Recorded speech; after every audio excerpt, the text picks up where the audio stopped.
Hello everyone, welcome back to my channel হৈমস kitchen. আজকের হৈমস কিচেনে একটা সাধারণ রেসিপি দেখাবো যেটা সবাই পারেন। তো আমি বাসায় মিষ্টি তৈরি করলে সেই মিষ্টির রসটা কিন্তু ফেলে দেই না। সেই মিষ্টির রস থেকে আমি কিভাবে মোয়া তৈরি করে নিই সেটাই শেয়ার করছি আজকের ভিডিওতে। চলুন তাহলে শুরু করা যাক। আমি 2 দিন আগে বালুশাহী মিষ্টি তৈরি করেছিলাম, তো সেই মিষ্টির যে শিরাটা সেটা রয়ে গেছে। তো এখানে আমি শিরাটা একটু বড় পাত্রে নিয়েছি।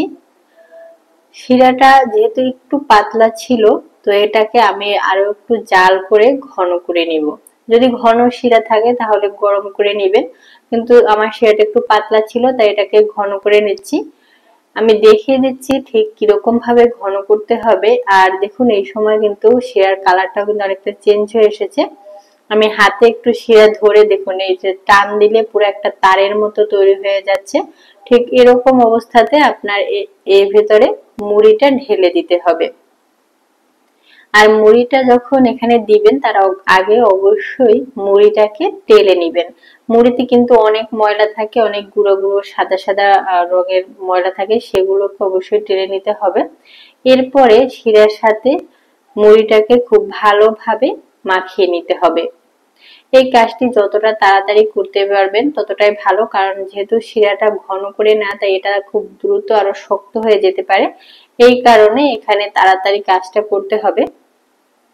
তো দেখুন আমার মুড়িগুলো শিরার সাথে মাখিয়ে নেওয়া হয়ে গেছে। আমি এই সাথে সাথে এটা চুলা থেকে তুলে নেব, কারণ চুলার উপরে রাখলে কিন্তু চুলাটা গরম থাকে, যার কারণে এটা আরো তাড়াতাড়ি শক্ত হয়ে যাবে।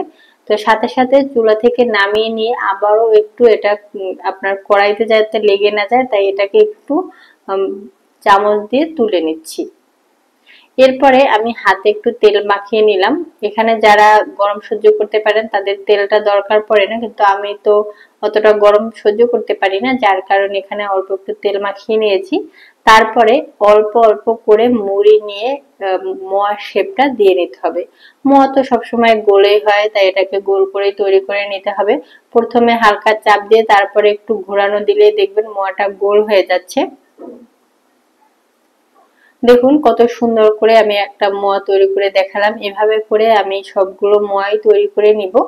এটা একটু তাড়াতাড়ি করবেন, আর যেহেতু এটা ঘন শিরা তাই অবশ্যই খুব তাড়াতাড়ি শক্ত হয়ে যাবে। যদি পারেন এখানে 2 জন বা 3 জন মিলে যদি তাড়াতাড়ি মোয়াগুলো তৈরি করে নেন তাহলে দেখবেন আরো তাড়াতাড়ি সুন্দরভাবে মোয়াটা তৈরি করতে পারবেন। দেখুন প্রত্যেকটা মোয়াই কতটা সুন্দর হয়েছে। তো এভাবে করে আমি সবগুলো মোয়াই রেডি করে নিব।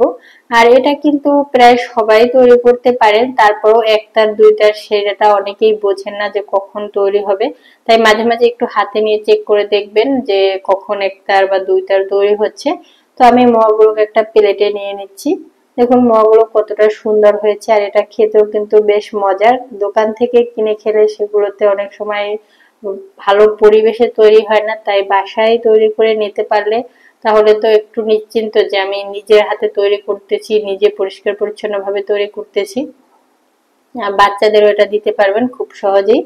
তো ভিউয়ার্স, আজকের এই রেসিপিটা কেমন লেগেছে অবশ্যই জানাবেন, আর ভালো লাগলে লাইক শেয়ার কমেন্টস করতে ভুলবেন না। তো এখানে আমি 2টা মোয়া নিয়ে একটু ঠুকে দেখাচ্ছি যে এটা কতটা শক্ত হয়েছে। দেখুন আমি কতটা জোরে জোরে একটার সাথে একটা ঠুকে দিচ্ছি। তো এখন আমি একটা মোয়া খেয়ে দেখাচ্ছি, আপনি শব্দটা শুনে বুঝতে পারবেন যে মোয়াটা কতটা শক্ত এবং মুচমুচা হয়েছে। তো ভিউয়ার্স, আজকের ভিডিওটা খুবই সহজ একটা ভিডিও, আশা করছি সবাই এটা তৈরি করতে পারেন। যারা তৈরি করতে পারেন না তারাও এই ভিডিও দেখে ট্রাই করবেন। এটা খুবই সহজ, অবশ্যই ট্রাই করবেন এবং আমাকে জানাবেন যেটা আপনি পারফেক্ট ভাবে তৈরি করতে পেরেছেন কিনা। সো ভিউয়ার্স, আজকের ভিডিও এই পর্যন্ত। সবাই অনেক অনেক ভালো থাকবেন। টাটা।